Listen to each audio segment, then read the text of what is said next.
We are back on the Rational Boomer podcast. Hopefully, your day is going well. It is Monday. Now, typically, this would be the start of the week, the start of the shit show, if you will, because every week there's new shit popping. Had a few things, pretty serious things happen this weekend. We'll be talking about that. But today is a federal holiday. It's Columbus Day. Now, I know there's a lot of people don't like Columbus. He didn't really discover America. None of that matters. Not here anyway. We can talk about that in another day. It's a federal holiday, so Congress won't be in session. You won't be getting any mail. The court cases probably won't be happening. So this is kind of a bonus Sunday, if you will, because tomorrow is the start of the week. Anyhow, now over this weekend, the big story, of course, is how Hamas attacked Israel. They were able to attack Israel surprisingly well. They were well coordinated. They were well armed. And that's not expected because Hamas is a terrorist organization, but they aren't nearly as powerful as Israel. So when Israel gets hit, of course, they hit back. And now we're in the midst of a war. So because it's a big news story, I talked about it on TikTok. I talked about it here on the podcast. Inevitably, on this particular subject, it's kind of like abortion. This is one subject that if you talk about it, somebody's going to get butthurt about it. And I got a few of those people. I didn't really say anything that sided one way or another because I can't side one way or another. I have no dog in that fight. It has nothing to do with the specifics of the fighting. But people would come to me and say, you don't know anything about this. You don't understand what's going on here. You should not talk about it. Well, I'll have to grant you, I don't know about the specifics in this particular conflict. But here's what I do know.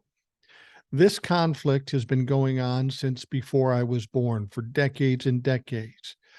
I think we've had like 5 conflicts since 2000.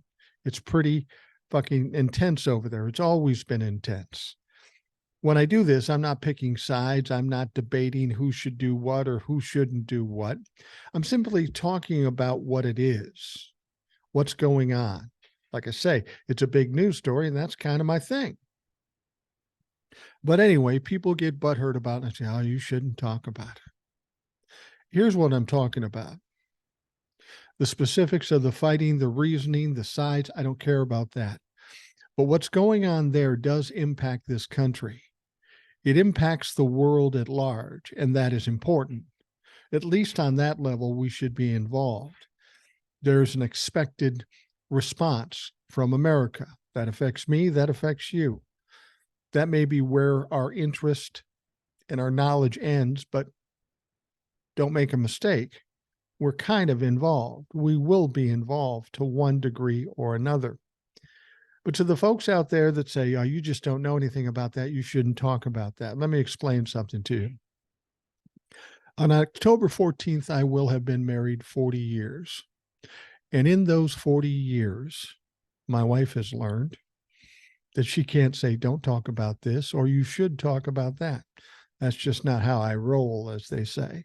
And for 23 years before I was married to my wife, my mom, she would say, you got a sharp tongue, Mike. You better stop that. You should.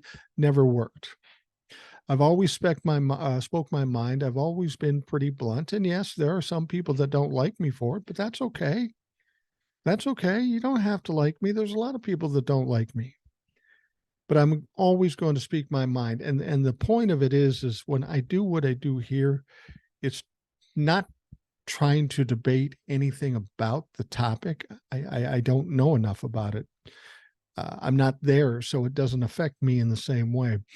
But I think we all should understand what's going on, especially the young people. You have to understand this conflict has been going on for a long time. There are bad guys on both sides. There are good guys on both sides, but that's not my issue. I'm not worried about that because that doesn't affect me. The war itself does affect all of us and all of the world, and we should be concerned about it. There was one other thing I brought up on this podcast and on TikTok, and it is a theory, nothing more than a theory. I have no inside track on this. I don't know that it's true, but it's funny. After I mentioned it, I started seeing more and more people talk about it. I'm not suggesting they got the info from me. I'm suggesting that a lot of people thought the same way. What was so interesting about this attack by Hamas is, for some reason, this group, this terrorist group, found ways to infiltrate and get beyond the securities of Israel, which they shouldn't have been able to do. It seemed like a very well coordinated attack. It seemed like they had some serious firepower. And that is contrary to what you'd expect out of a group like Hamas. So that would suggest they're maybe getting some help. And I suggested that. And it turns out we're hearing now that they may have gotten some help from Iran. Interesting. Now, when I said it yesterday on the podcast, I said it had to do with Russia. I still believe that.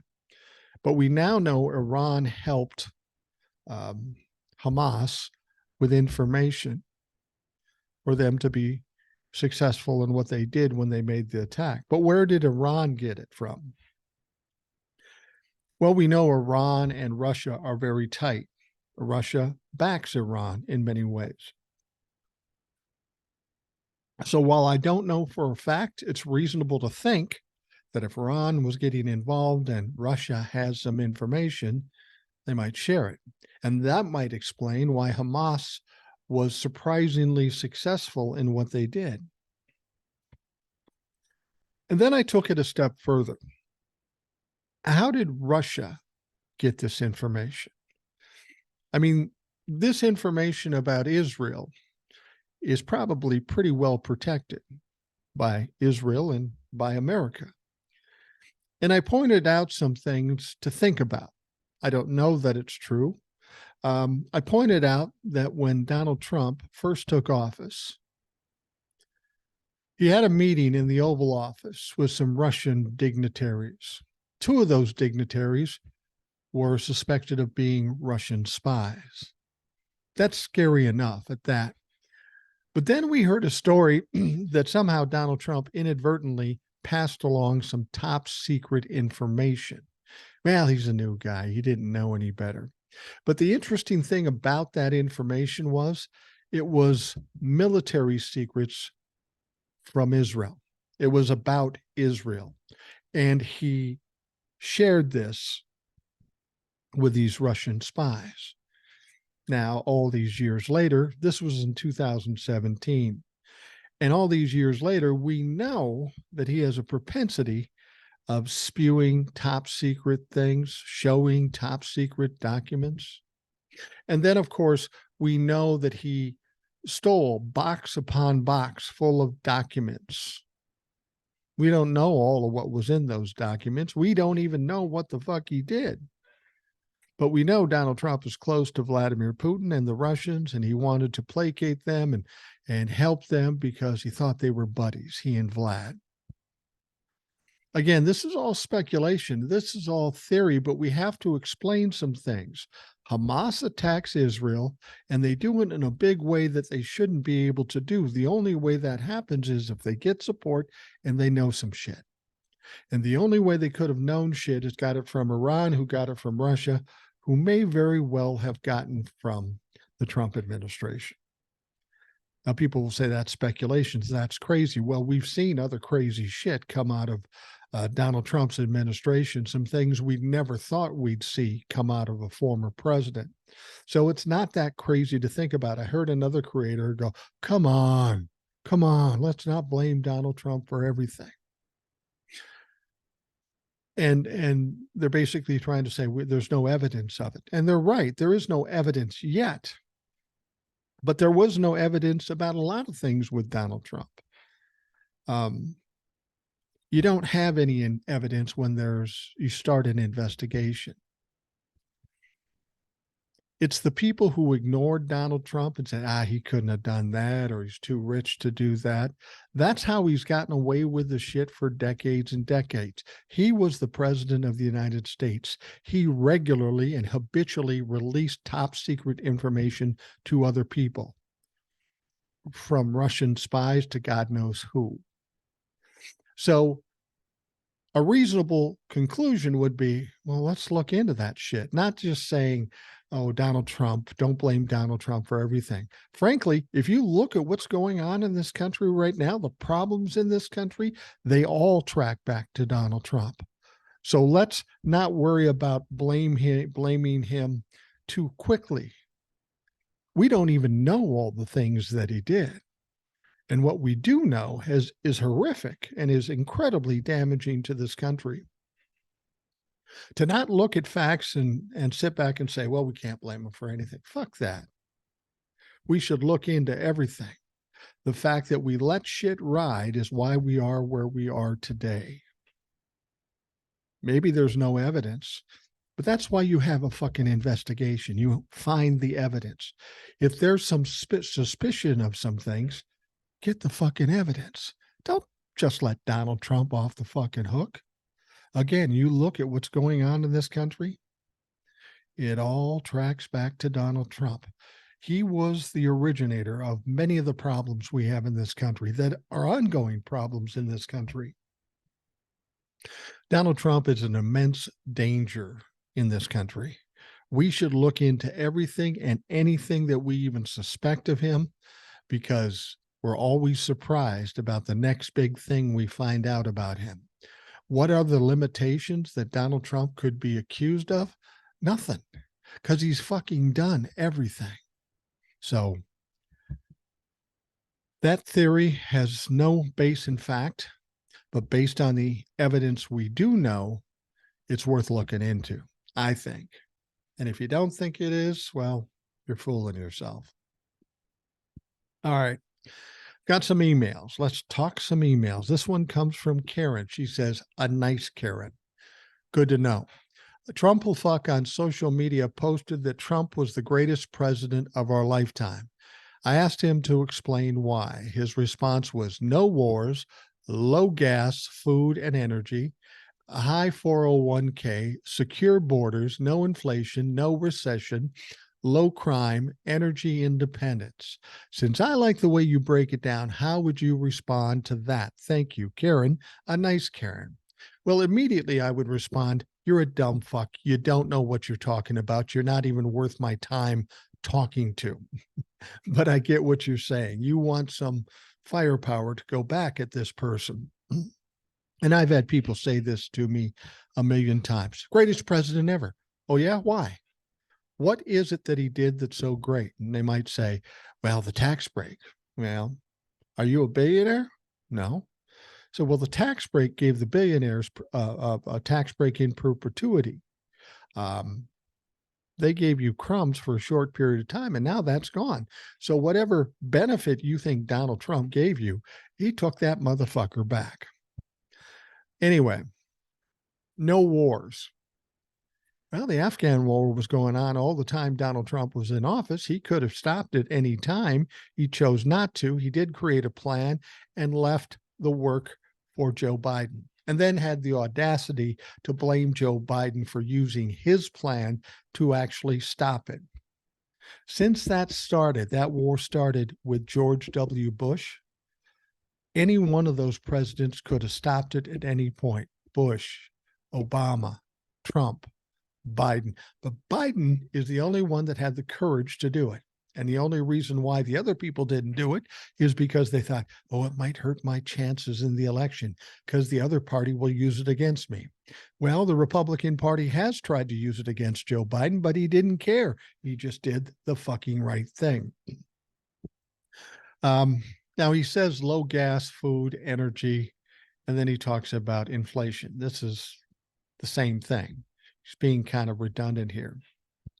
Now, I remember in 2020, I went to get gas, and I think I paid $1.60 a gallon. You're right, there was low gas.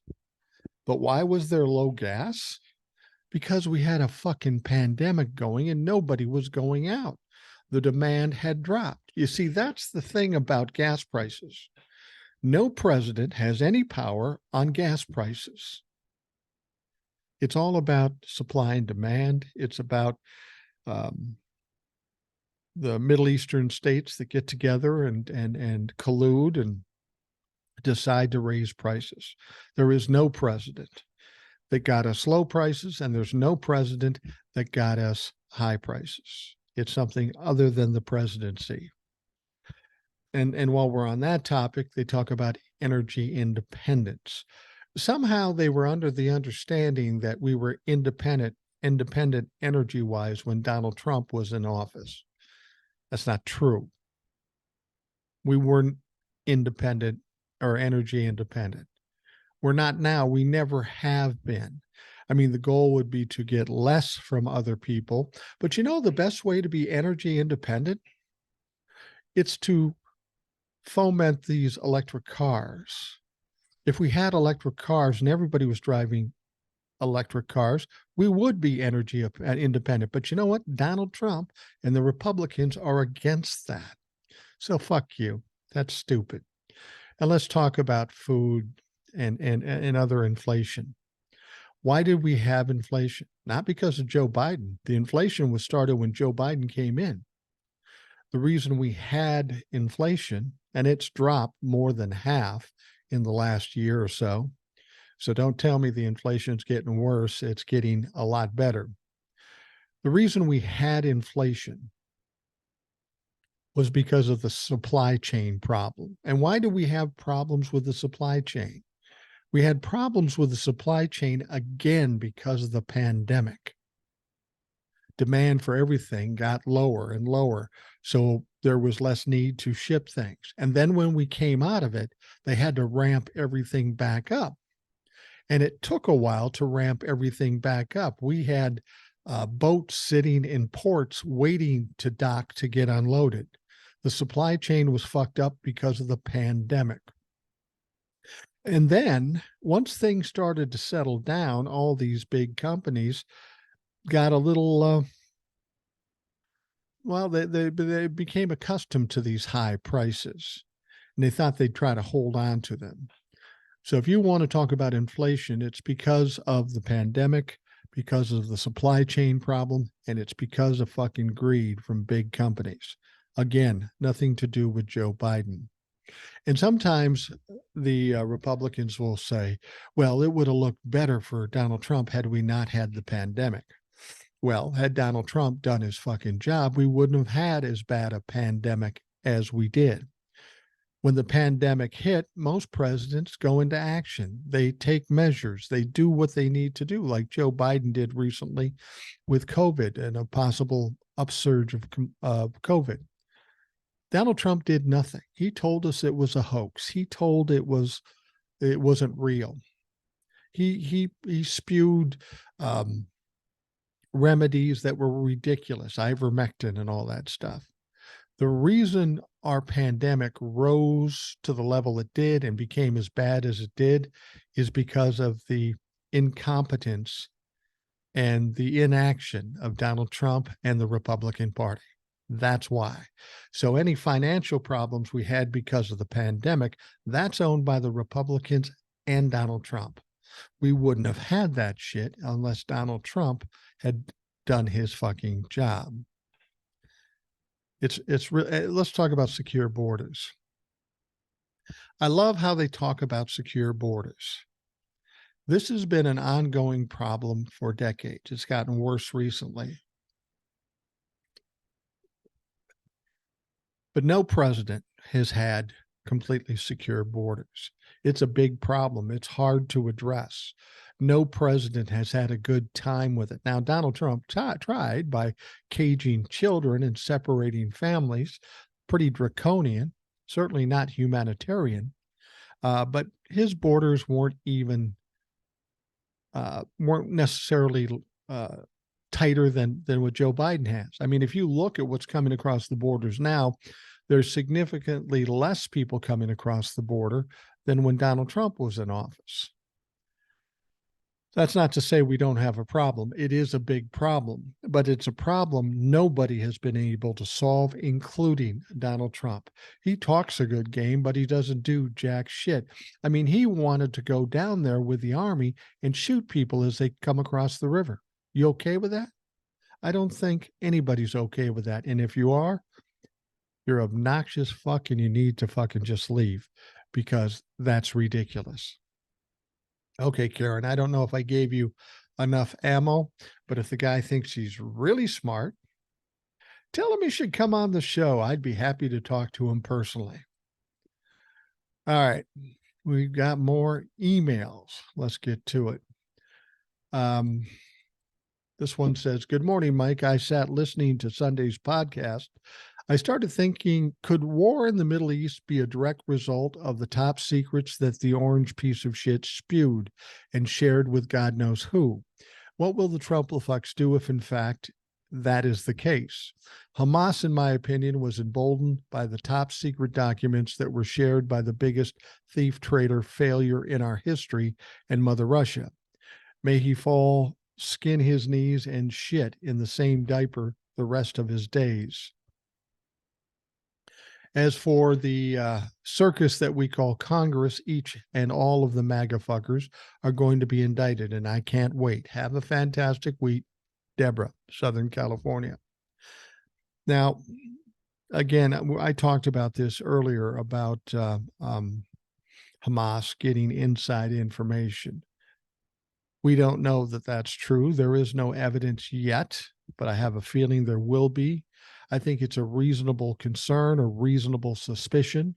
They more than likely didn't get the documents directly from Donald Trump. I think they may have gone to Russia, then Iran, and then to Hamas. That's what I think. That doesn't mean I'm right. It doesn't mean I'm wrong.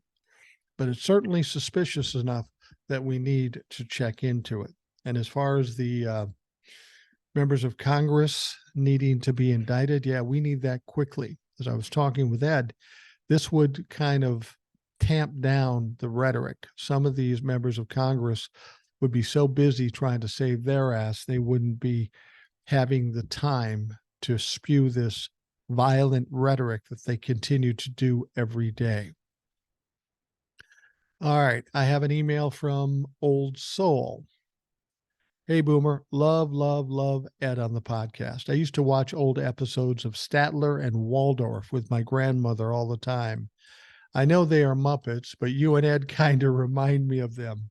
Instead of talking about plays, you two are talking about politics. The way you effortlessly banter back and forth is a real treat. I like Jace's email about the polls. He was spot on. I just like to share what I've been doing lately. Before I shut up and turn it off, I say thank you because nothing, absolutely nothing will motivate Gen Z, progressives, Democrats, and independents to show up and vote for Biden more than telling us Trump has a real chance of winning." Yeah, I know what you're saying, but I don't believe he has a chance of winning. "The Republican Party has an ego problem. They become too egotistical to listen to the American people. For years, we've been telling them through our votes, we aren't buying what they are selling. How many times do they have to lose to get it? They've lost the presidency in crucial state races. They've lost the Senate and the House. On paper, it looks like they won the House, but technically they didn't because there's no advantage for them, because they are so fractured and so extreme, they must depend on Democrats to pass any legislation. But even if they were united and managed to pass anything, it could easily be shot down by the Senate or Biden, who's really in control of the House. You know, you'd think by now Republicans would have figured out it's easier to listen to the American people and govern accordingly instead of telling lies and wasting time with these underhanded tricks like going against voting rights acts and heavily gerrymandered maps and promoting fake polls. 2016 showed what happened when we get comfortable and don't vote. Morning Joe and all of these other media outlets saying how tight the race will be is the best deterrent from getting comfortable and making the same mistake we made in 2016. My grandmother was a wise woman, very wise, and all her old school sayings stuck with me. I remember not wanting to go to middle school because I liked my old teacher in French. She gave me some advice that I think will serve the Republican Party well. She said, change is inevitable. You can't ever change the fact that the world changes. Nothing stays the same forever. That's just the way it is. You don't think and act the way you did 5 years ago, and 5 years from now, you won't think and act the way you do today. That's called change. We learn, we grow, we have new experiences with new people that will affect the way we change. You can either sit there like a bump on a pickle and let the world pass you by, or you can adapt to the changes and move on from the past. Change is scary and unpredictable. Change is also exciting and adventurous. That's what makes life worth living. You don't have to agree with everything that changes because not all change is good. I can't tell you what to do, but I can tell you this: you'd save yourself a world of trouble if you accept the world as changing and respect those that change with it. Thank you, old soul. And I couldn't say that better. I mean, that's one of the things I've learned living the life I've lived. You know, I meet a lot of people who suffer with anxiety and worry about a lot of things they really don't need to worry about. It's something I think I mentioned yesterday, and I'll mention it again today. If you can train yourself not to worry about things you can't control, life gets a lot easier. Instead of trying to change something you can't change and agonize about it, how about just using some trust? Trust that it's going to go the right way. I think we conjure our lives and our experiences by what we think. And if we think positively, that's what will bring to us. That's why when people say, how do you know for sure? And I will tell you this: I know for sure that Joe Biden will win. I know for sure that the House and the Senate will be won by the Democrats. Part of that is logic. Part of that is the facts that are available. And part of it is it's important for me to feel that and believe that and expect that. And when I do that, um, things happen. I mentioned this before. I've tried to explain this to my kids and other people, and they don't get it um, because they're not trained to get it. They don't have experience with it, so they don't know it works. I happen to know it works. What you think, what you believe, and what you put out is ultimately what you can get back. Um, I watched a TikTok earlier, and they played this video or this audio from a gentleman by the name of Earl Nightingale. He was a big time radio guy back in the 60s and 50s, I think. And he made a point. He told a story, and the basis of the story is this. He says, if you compare your life in your mind with a plot of land where a farmer is farming, that land will accept anything you put in it and give you back from what you've planted. You can plant a beautiful flower and you can plant poison ivy. You water it, you take care of it, you nurture it. And when it's all said and done, you'll have the beautiful flower and you will have the poison ivy. He says the land doesn't care what you put in it. It just foments and works with whatever you put in it. And what you get back is what you put in it. So common sense would say, I'm not putting poison in it anymore. I'm just putting a bunch of beautiful flowers. And when I wake up 3 months from now, I'll have nothing but beautiful flowers. And that's kind of how your mind works. That's how your life works. That is the true secret to life and a successful and a happy life. Maintain some confidence. Trust that things will work out for the best. Do what you need to do to make it work out. And don't ever think, oh, don't be fatalistic about shit, because that will just bring it to you. I know this sounds like esoteric hocus pocus. It's not. And this is why I can tell you it's not. You can test it out by taking something positive that may be unlikely and have this positive attitude and push toward that and see if you don't get it. I've done that a lot in my life. And I've walked into things where I had no business being in it. And I just assumed, I can do this. I can figure it out. I can do it. And almost every time, it's always worked for me. Perfect example is what I'm doing here today. Now, it isn't crazy to think that an old radio guy would do a podcast, but it goes deeper than that.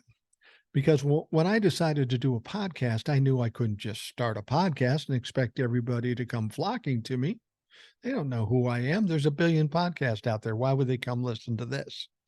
So I decided that I needed to build a following. And I knew the quickest way to do that would be on TikTok. So here I am, a 63-year-old guy who has a propensity of talking a lot.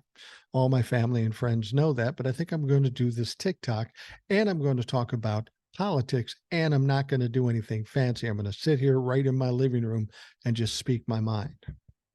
Now, when I started doing that, everybody told me that's crazy. That's not going to work. That's crazy. That's going to work. But you know what? In my head, I knew I could do it.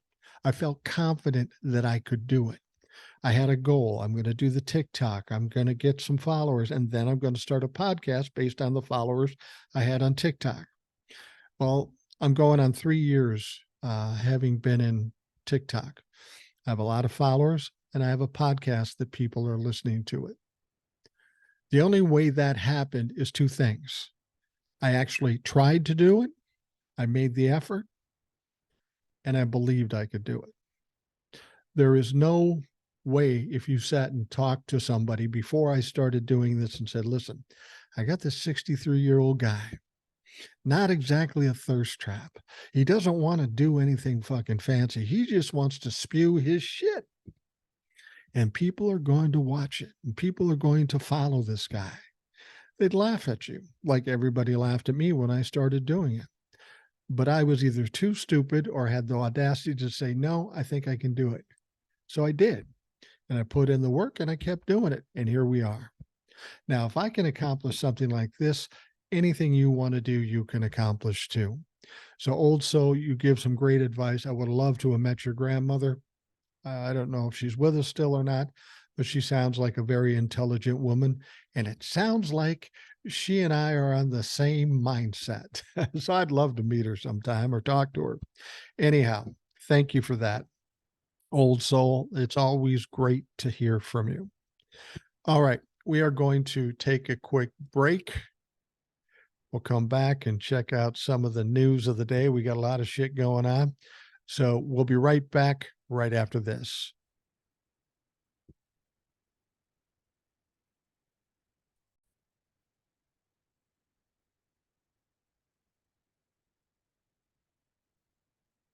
All right, over the weekend, the big news wasn't about politics. So there's still plenty of shit to talk about regarding politics. But the big news was war. More than a year ago, we dealt with, almost going on 2 years now, we dealt with Russia attacking and invading Ukraine. I think a lot of us thought that would end fairly quickly. Either Russia would run them over or some kind of negotiation would have been set up to shut it down. Well, of course, that's not happened. We've had a lot of tragedy, a lot of death on both sides, and it's just been an absolute shit show. It's no point for this war, but it's just about ego for Vladimir Putin. So as if that weren't enough, now we have what's going on in the Middle East. We have Hamas attacking Israel. Now, the Israeli government formally declared war Sunday. This is a fucking actual official war, and gave the green light for significant military steps to retaliate against Hamas for its surprise attack, as the military tried to crush fighters still in the southern towns and intensified its bombardment of the Gaza Strip. The toll passed 1,100 dead and thousands wounded on both sides, and this is just a couple of days in. See, the frightening thing here is that Israel is a formidable force. They have nuclear weapons, and they are a powerful force in the military. We presume that Hamas has some kind of support, some kind of backing, presumably from Iran. They better, or they're going to get wiped out by Israel.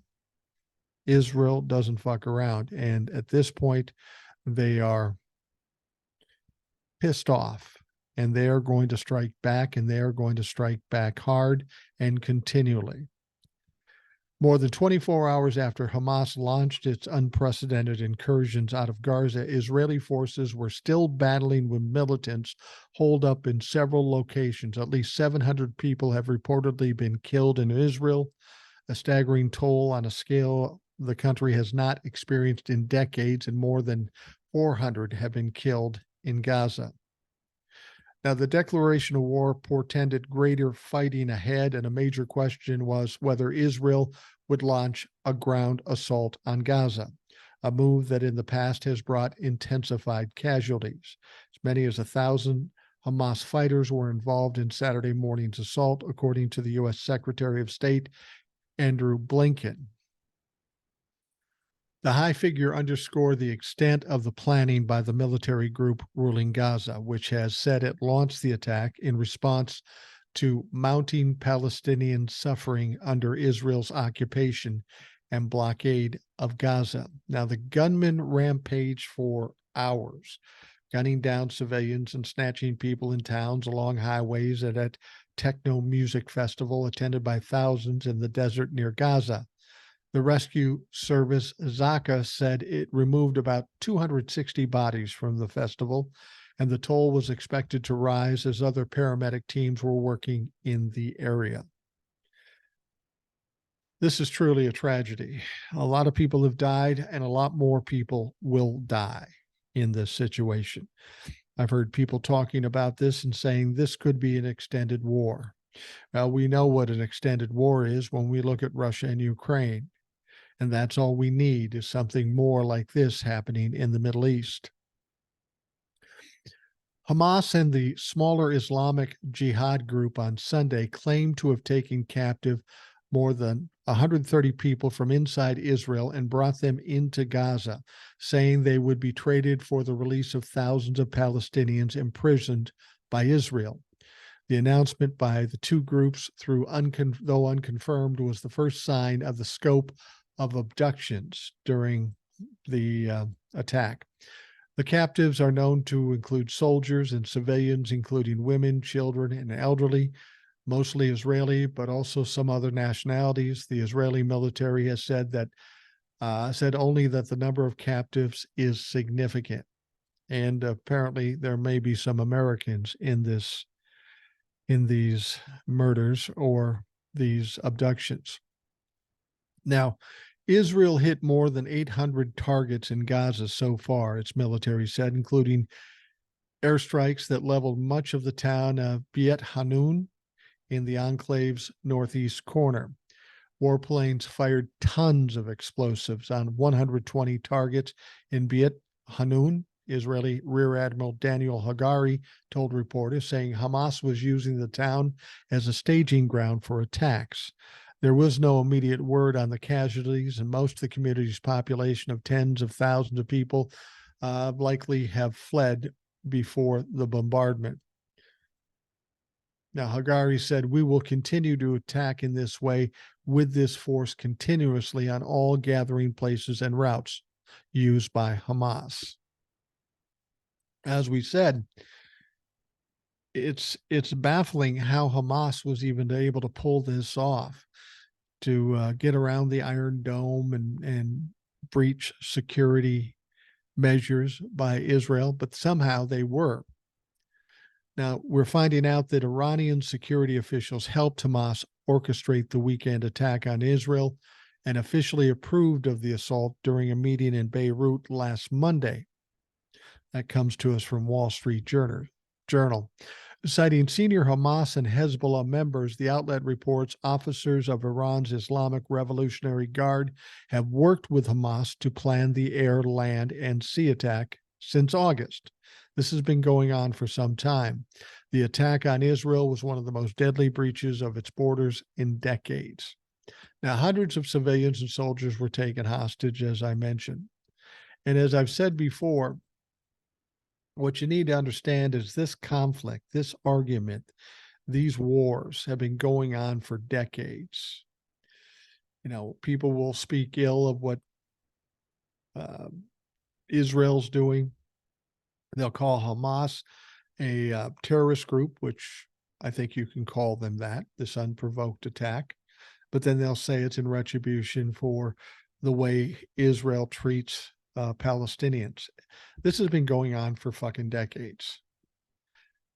Anybody who thinks they can figure this out and get these two to come together and make it work out are kidding themselves. A lot of people have tried. I think Jimmy Carter even had some kind of temporary agreement, a peace talks, and it was a big deal and it was a big success. And they had things on, they had the event on TV. This has been happening for a long time, and I don't know that they're going to come up with any resolution. As I've told you before, I don't know all there is to know about the argument or the debate or the conflict. The only thing I can consider in this situation is the effects on the world at large and our country, how we respond to it. We have a bad situation now in this country in that we don't have a Speaker of the House.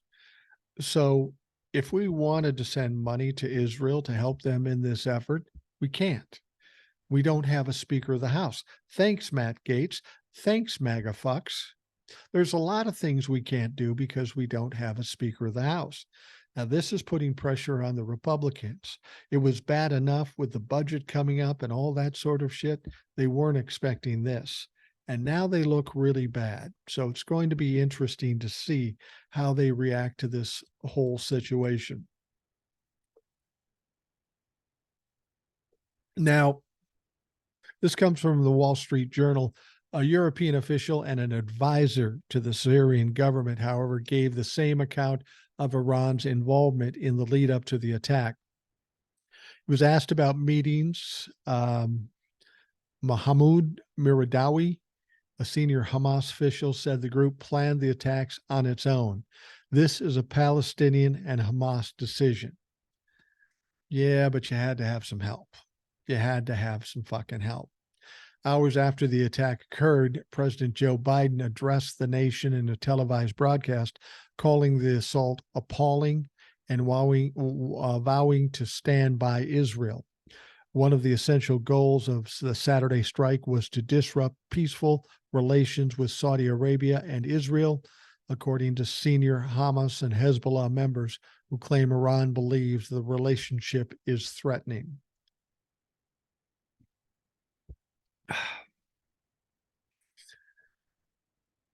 You wonder when this world is going to understand that wars don't really accomplish anything. They just kill people. They kill innocent people. There's got to be a point where diplomacy comes into play, whether it be here in America or across the world. Like I say, these kinds of skirmishes all the way up to wars have been going on for decades. And what's been accomplished in each of those wars or skirmishes?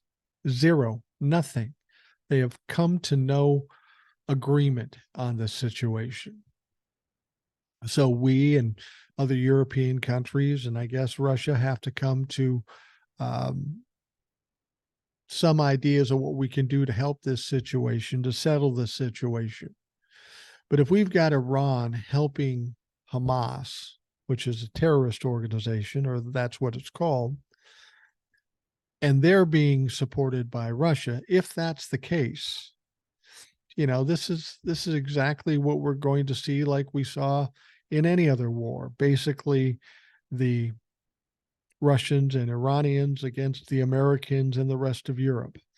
And we know what happens when that happens. We see it in Ukraine. It just goes on forever, and people die. Innocent people die. I don't know what the answer to this is, but we're ill prepared because we don't have who we need in the proper position in the House of Representatives. They hold the purse string. So if we want to give money to Ukraine or give money to Israel to handle the wars they're in, we can't. I mean, even if the House wanted to, they can't because they need the Speaker to complete the process. So people are really nervous on the Republican side at this point. Republicans are very angry because Matt Gaetz and 7 other dumb fucks were able to put us in this situation to kick Kevin McCarthy out, basically hobbling the House of Representatives, making it so they can't do anything.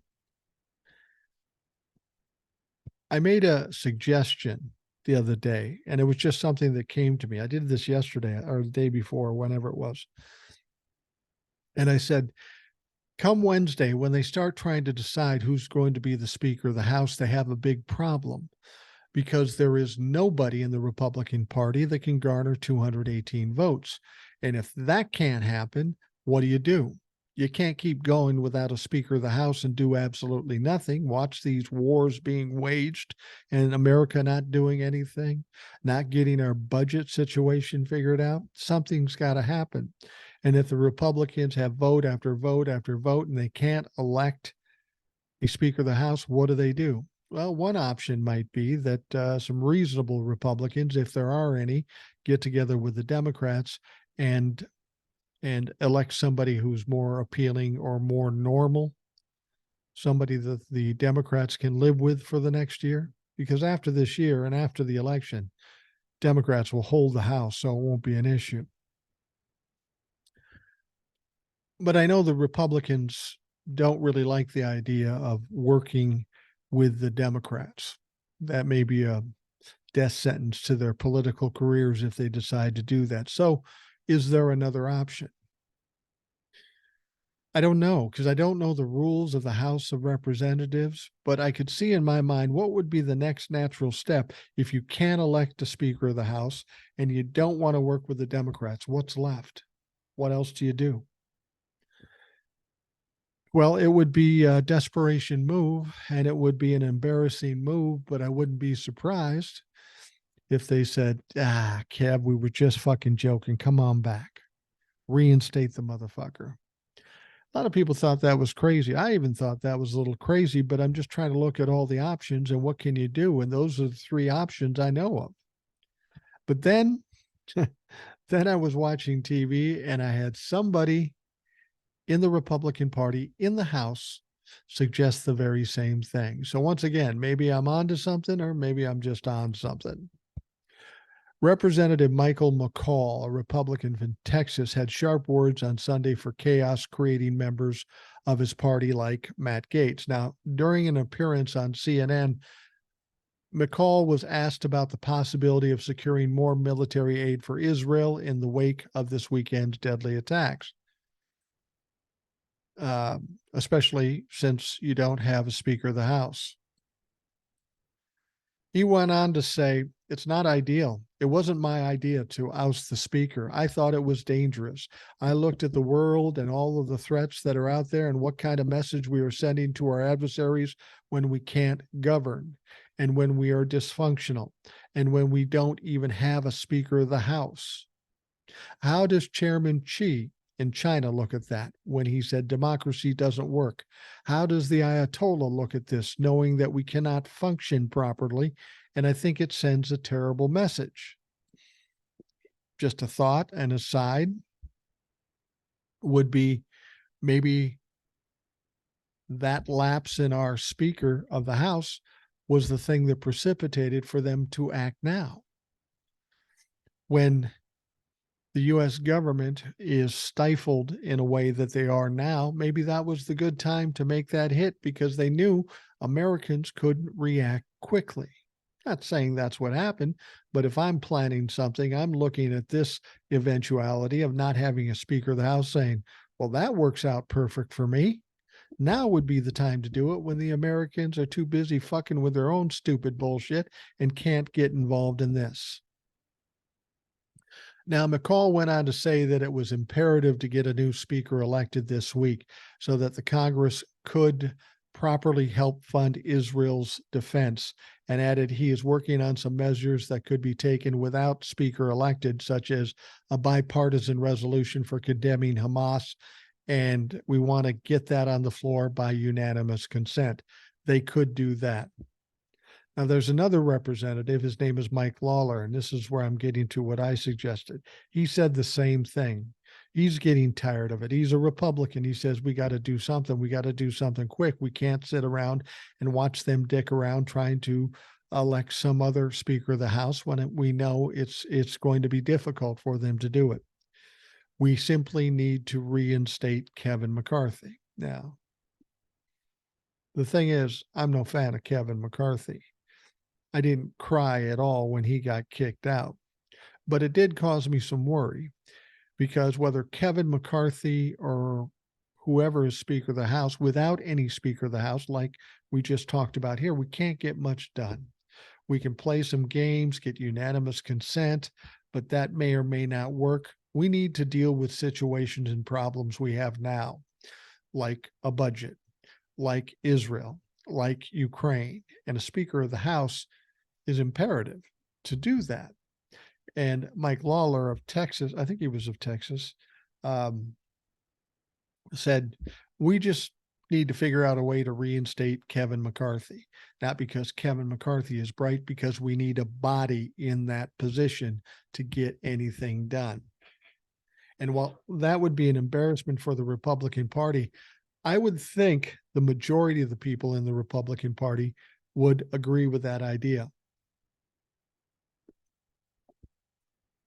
Because it was only 8 Republicans that kicked Kevin McCarthy out. And those 8 people are taking some pretty good heat now. The alleged reasonably minded Republicans are pissed off at those people. They could have walked away from them. They could have buried them long ago, but they chose not to. And now this is what they have to fucking deal with. It's all been very stupid. The Republican Party has failed and dropped the ball 100 times since they got control of the House of Representatives. The Democrats are probably sitting back going, fuck it, let them implode, let them destroy themselves. But see, that's the problem. You can't just stand back and just wait a year for them to implode.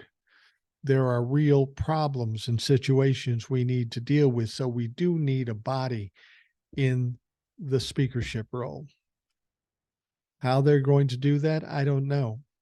They're not going to start doing that until Wednesday, 2 days from now.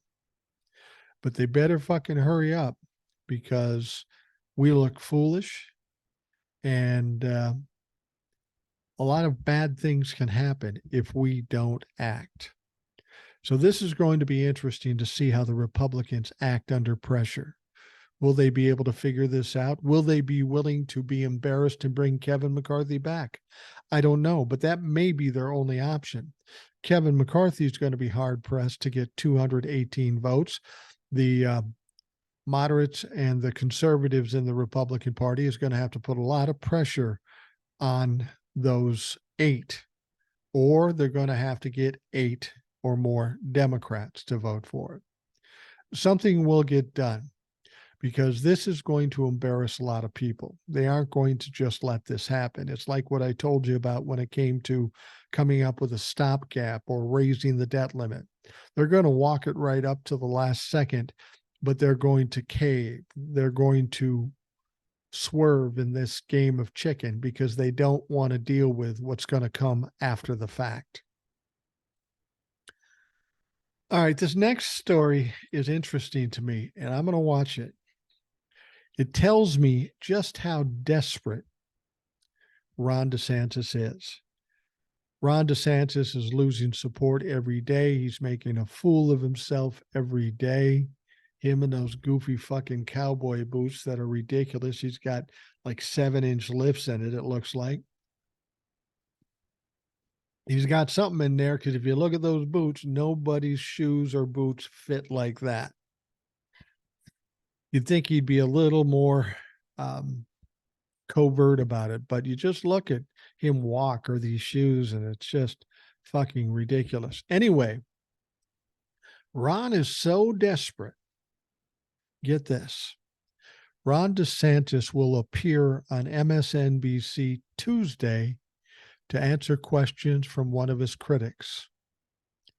According to the news, DeSantis, who has slowly watched his poll numbers sink, is reaching out to the network former President Donald Trump calls MSDNC, alleging it's a pro-democratic network. Now, Ron DeSantis, spokesman said Ron DeSantis isn't afraid to show up and talk about his record and vision for America's future. Really? We'll see how you handle it, because this isn't going to go well. That said, this will be the first time DeSantis has ever appeared on the network. While DeSantis has all but banned diversity, equity, and inclusion programs, his spokesperson claimed that the Florida governor wants a diverse swath of media. So he's going on Morning Joe on Tuesday. I don't think that's going to go well. You know, I have my criticism of Joe and Mika. There's a few other people on there I really do like. It'll be interesting to see who interviews him or if they all interview him. But Ron DeSantis could get dismantled on this show. Literally.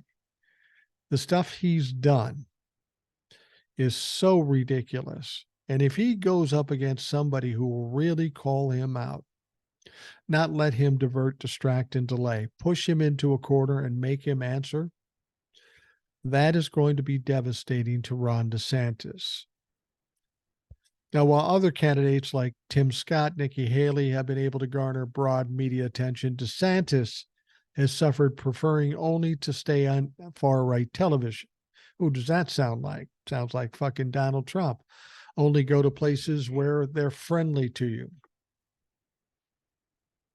Now, the interesting thing about DeSantis, of course, he's known for being kind of combative with the media, snapping at them in press conferences, attacking them at press avails with other officials, and as NBC reports in June, losing his temper. What's he going to do in this situation when he's sitting on national television and he gets cornered? The only reason he's going on MSNBC is because that motherfucker is desperate. He's losing popularity every day. So he thinks he's going to go on a left-leaning station and maybe grab some of the more conservative left side people. Ain't going to work. It's not going to work. He's probably going to embarrass himself because he hopefully will be asked hard questions. And when he does, he will lose his temper and he will come off looking the fool that he is.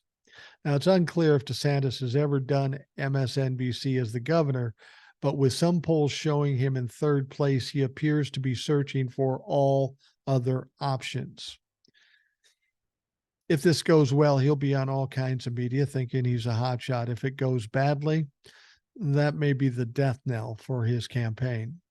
Now, some analysts claim that DeSantis peaked before he even announced he was running for president. This is true. Polls reflect the claim, showing his number of support for president at the top before he announced for the presidency. Now, once he began a book tour promoting his plan, if elected to the presidency, they began to drop because it was a shitty book and nobody bought the book. When he began campaigning throughout Iowa and New Hampshire, his numbers fell even further. The more he appeared in states, the more his numbers fell. And why is that? Well, when Donald Trump got all this baggage, they were looking for an heir apparent.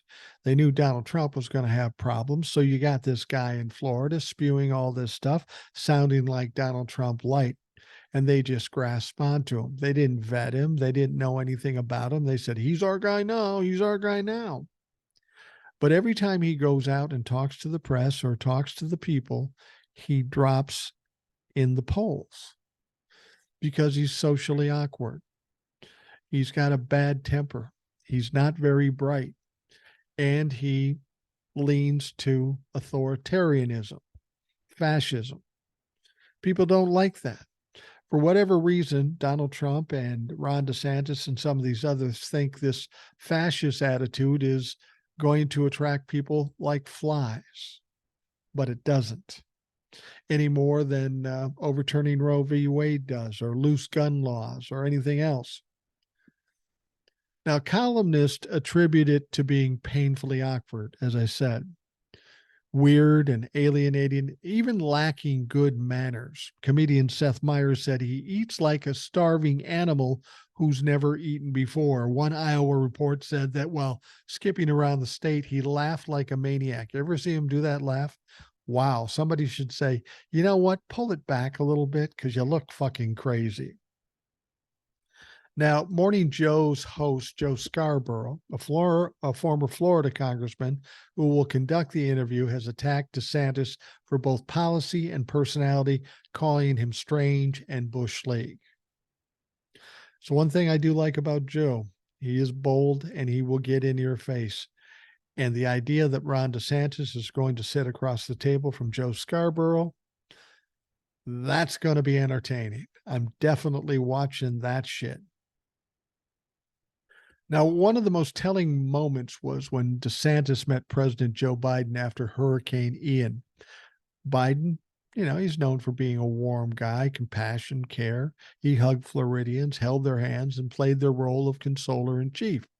Now, nearby, DeSantis stood awkwardly as if he was trying to find some place to put his hands in a suit jacket that seemed too tight. When Biden came to visit after Hurricane Idalia, DeSantis was nowhere to be found. Yeah, he didn't want to meet up with Joe Biden, even though Joe Biden was going to help the people of his state, something that Ron DeSantis was not doing. Now, even DeSantis's launch failed. Remember, he was with Elon Musk on Twitter, where he was going to do this show. It embarrassed both of them.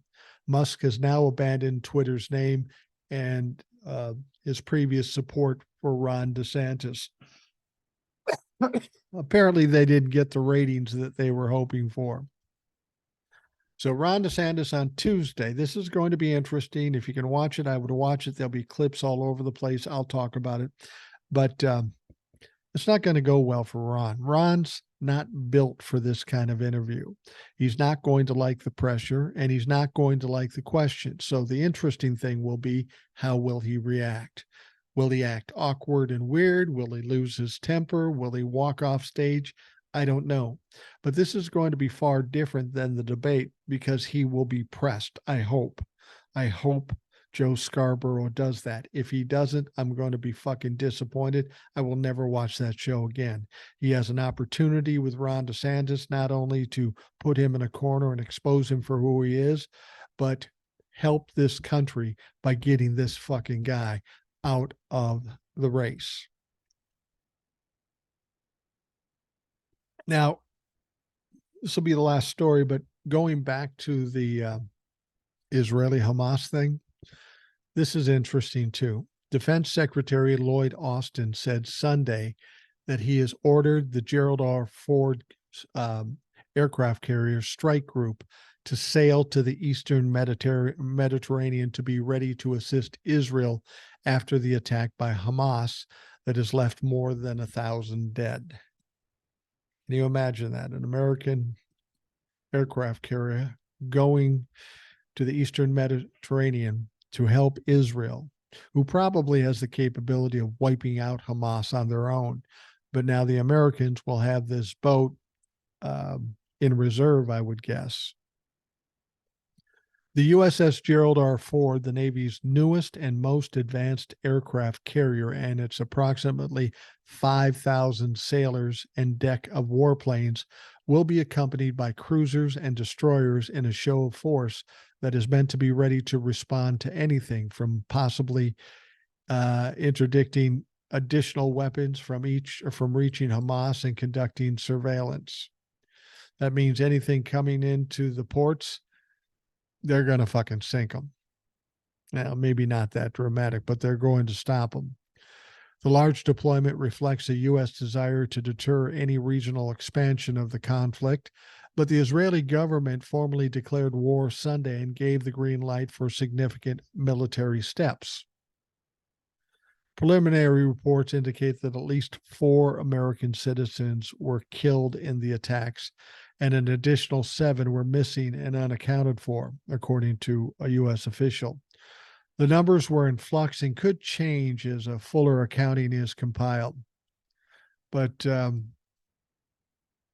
fact is, America is going to be involved, if for no other reason than sending ships over to show support in terms of power. It's going to be interesting to see how Hamas and Iran reacts to this. Are they going to go after these American ships? Well, I hope for their sake they don't, because hell will be unleashed if that happens. And this is something we don't need. We don't need to be involved in another war. There needs to be some diplomacy in this and try to get this hashed out once and for all. I'm not too confident of that since we've been doing this for decades. But we don't need this situation now, but it's happening, so we have to react. And that was the best and only thing that Joe Biden could do, and it's probably for the best. I said something else in the podcast yesterday and something to think about. Again, this is just theory. This is just me pulling this out of my ass. Some people say, why would Russia work with Iran to get Hamas to do this? Well, Russia is having big problems in Ukraine. They got a publicity problem. Nobody likes Russia at this point. Americans have been delivering money and weapons to Ukraine. By having this happening in the Gaza Strip and in Israel, this kind of takes some of the attention off of Russia. Maybe limits the support that America can give Ukraine because they're focused on Israel. Now, that may sound like a conspiracy theory to you, and maybe ultimately it is. But again, it's like everything else I said. If you look at the facts, you at least have to consider it. That might be part of the issue. It could be. If it's not, great. But you can't just say, oh, can't be that. We're not even going to deal with that, because you got to deal with it. This war with Israel and Hamas could go on for a long period of time. That doesn't bode well for America. It doesn't bode well for Israel or Palestinians or Gaza. And it doesn't bode well for the rest of the world. We don't need more chaotic events and strife and killings and murders and that sort of thing. And that's what this will be. So as we move along, we're going to see how this will all play out. Hopefully it's not like the Ukraine-Russian war where we thought this would be over soon. A lot of people are talking about this war could go on for a long time too. Let's hope not. Let's hope not. And in terms of what's going on over there, I need to mention too that we Americans can't take our eye off the ball with the problems here. I've made this comparison before. You're on an airplane. You're sitting with, say I'm sitting with my granddaughter, and the flight attendant will give you the spiel about safety and all that stuff. And they'll say, if there's a loss in cabin pressure, the air mask will come from the ceiling. Put yours on first and then your kids. And the reason for that is if you're passed out, you can't help that little kid. And the same goes for us, America. If we don't shore up some of the problems we have, we may not have the time, the money, the attention to help the other people in this world that we're supposed to help. So we're in a tight situation. We have a lot of problems at home, and now we have these international problems. That's a lot to ask. But I tell you what, if Biden can pull this off and the Democrats can pull this off,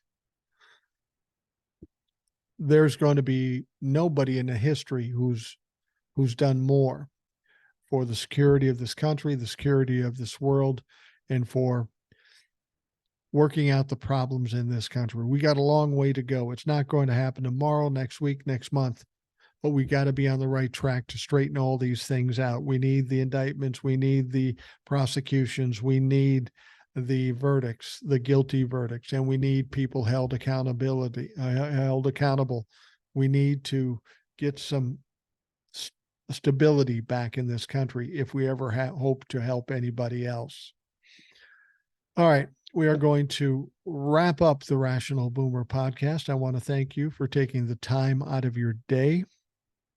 I hope you have a great Columbus Day. And of course, we will talk to you tomorrow.